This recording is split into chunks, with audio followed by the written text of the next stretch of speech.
La journée mondiale de la contraception célébrée ce 26 septembre 2025 en République démocratique du Congo. Les réseaux des journalistes pour la santé sexuelle et reproductive RJCC alertent sur l'état actuel de l'offre de la planification familiale et les niveaux de la mise en œuvre des engagements pris par la République démocratique du Congo. Faut-il espérer 30% d'ici 2030? Objectif 2030 planification familiale telle que convenue, le constat est amer.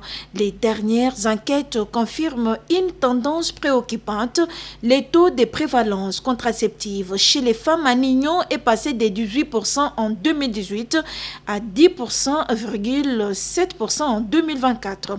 Chez les adolescentes, la prévalence contraceptive moderne est inférieure à 10%, traduisant ainsi un taux très élevé de grossesse non désirées et les grossesses précoces restent alarmantes. Mais qu'est-ce qui serait à la base de cette baisse de la prévalence contraceptive en RDC? La prévalence contraceptive moderne en RDC est faible pour plusieurs raisons. Parmi les raisons, il y a le problème des financements de la planification familiale, c'est-à-dire l'achat des contraceptives. Nous avons aussi la disponibilité des prestataires de soins qualifiés pour l'offre des services. Nous avons un problème d'information. Vous qui êtes de la presse, vous avez aussi une part de responsabilité, l'information de la communauté. C'est vraiment parmi les grands problèmes que nous avons dans le pays qui font à ce que la prévalence contraceptive ne puisse pas être au rendez-vous.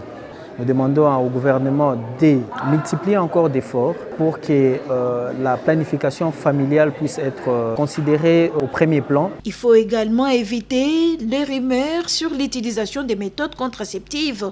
Les clients sont appelés à recourir au personnel formé pour bénéficier de l'offre des services. Conseille le docteur Anne-Marie Ntumba, directrice du programme national de la santé de la reproduction PENSER. Chaque personne devant prendre la contraception doit approcher un personnel formé, le personnel formé qui étudie au cas par cas quelle est la méthode qui convient pour telle personne. Il ne faut jamais prendre la contraception par du bouche à oreille. Il faut aller vers les centres de santé où nous avons des personnels formés et en fonction des besoins de tout un chacun, il y a des conseils qui sont donnés et puis la personne choisit librement. Planification familiale en RDC, entre engagement et réalité, l'urgence d'agir s'impose.